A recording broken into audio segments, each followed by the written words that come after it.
ನಿನ್ನೆ S D ಕುಮಾರಸ್ವಾಮಿಯವರು ಮತ್ತು ಅವರ ಟೀಮು ಮಾನ್ಯ ರಾಜ್ಯಪಾಲರವ್ರನ್ನ ಭೇಟಿ ಮಾಡಿದ್ದಾರೆ. ಮಾನ್ಯ ಕುಮಾರಸ್ವಾಮಿಯವರಿಗೆ ನಾನು ಒಂದು ನೇರವಾದ ಪ್ರಶ್ನೆ ಕೇಳ್ತೀನಿ, ದಯಮಾಡಿ ಉತ್ತರವನ್ನು ಕೊಡಬೇಕು. ಈ ನಾಡಿನ ಜನತೆಗೆ ಉತ್ತರ ಕೊಡಿ. 2 ಬಾರಿ ಮುಖ್ಯಮಂತ್ರಿಗಳಾಗಿದ್ರಿ. ನಿಮ್ಮ ತಂದೆಯವ್ರ ಮೇಲೆ ಅಪಾರ ಗೌರವ ಇದೆ ನಮಗೆ. ನಿಮ್ಮ ತಂದೆಯವ್ರನ್ನ ಪ್ರೈಮ್ ಮಿನಿಸ್ಟರ್ ಮಾಡಿದ್ದು ಕಾಂಗ್ರೆಸ್ ಪಕ್ಷ, ನಿಮ್ಮನ್ನು 2ನೇ ಬಾರಿ ಮುಖ್ಯಮಂತ್ರಿಗಳು ಮಾಡಿದ್ದು ನಾವು, 1ನೇ ಬಾರಿ ಮುಖ್ಯಮಂತ್ರಿ ಮಾಡಿದ್ದು ಕಾಂಗ್ರೆಸ್ ಪಕ್ಷನೇ ಇಂಡೈರೆಕ್ಟಾಗಿ. ನಿಮಗೆ ಸಂತ್ರಸ್ತರ ಬಗ್ಗೆ ಕಾಳಜಿ ಇದೆಯಾ ಇಲ್ವಾ? ಇಲ್ಲಿಯವರೆಗೆ ಸಂತ್ರಸ್ತರ ಬಗ್ಗೆ ನೀವು ಒಂದು ದಿವಸನೂ ಮಾತಾಡಲಿಲ್ವಲ್ಲ, ಯಾಕೆ?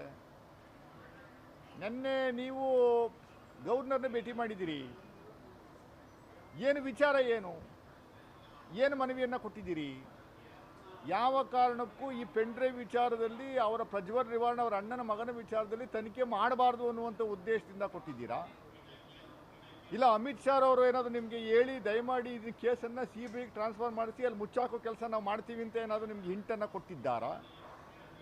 ಯಾಕೆಂದರೆ ಇದ್ದಕ್ಕಿದ್ದಂಗೆ 2-3 ದಿವಸದಿಂದ CBI ಬಗ್ಗೆ ಭಾಳ ಅಪಾರವಾದಂಥ ಪ್ರೀತಿ ಗೌರವವನ್ನು ಇಟ್ಕೊಂಡು CBIಗೆ ವಹಿಸಿ ಅಂತ ಹೇಳ್ತಾ ಇದ್ದೀರಿ.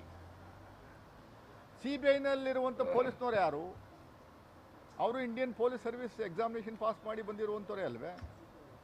ಇಲ್ಲಿರುವಂಥವ್ರು ಯಾರು? ಅವರು IPS officers. They are also coming under directly central government. ಅವ್ರು ತನಿಖೆ ಮಾಡ್ತಾ ಇರುವಂಥದ್ದು ನಿಮಗೆ ತೃಪ್ತಿದಾಯಕ ಇಲ್ಲ ಅನ್ನುವಂಥದ್ದಕ್ಕೆ ಯಾವುದಾದ್ರು 1, 2, 3, 4, 5 ಉದಾಹರಣೆಗಳನ್ನು ಕೊಡಿ. ಸಮಸ್ಯೆ ಏನು ಸ್ವಾಮಿ ಕುಮಾರಸ್ವಾಮಿ ಅವರೇ? ದಿನ ಬೆಳಗ್ಗೆ ಎದ್ದು 4 ಬಾರಿ ಪ್ರೆಸ್ ಮೀಟ್ ಮಾಡ್ತೀರಿ. ತನಿಖೆಯನ್ನು, ಇನ್ವೆಸ್ಟಿಗೇಷನ್ನ ಡೈವರ್ಟ್ ಮಾಡುವಂಥದ್ದಕ್ಕೆ ನಿಮ್ಮದು ಪ್ರಮುಖವಾದಂಥ ಹುನ್ನಾರ. BJPಯವರು ಸ್ಕ್ರಿಪ್ಟ್ ರೆಡಿ ಮಾಡಿ ಕೊಡ್ತಾ ಇರುವಂಥದ್ದು ನಾವು ಕಾಣ್ತಾ ಇದ್ದೀವಿ.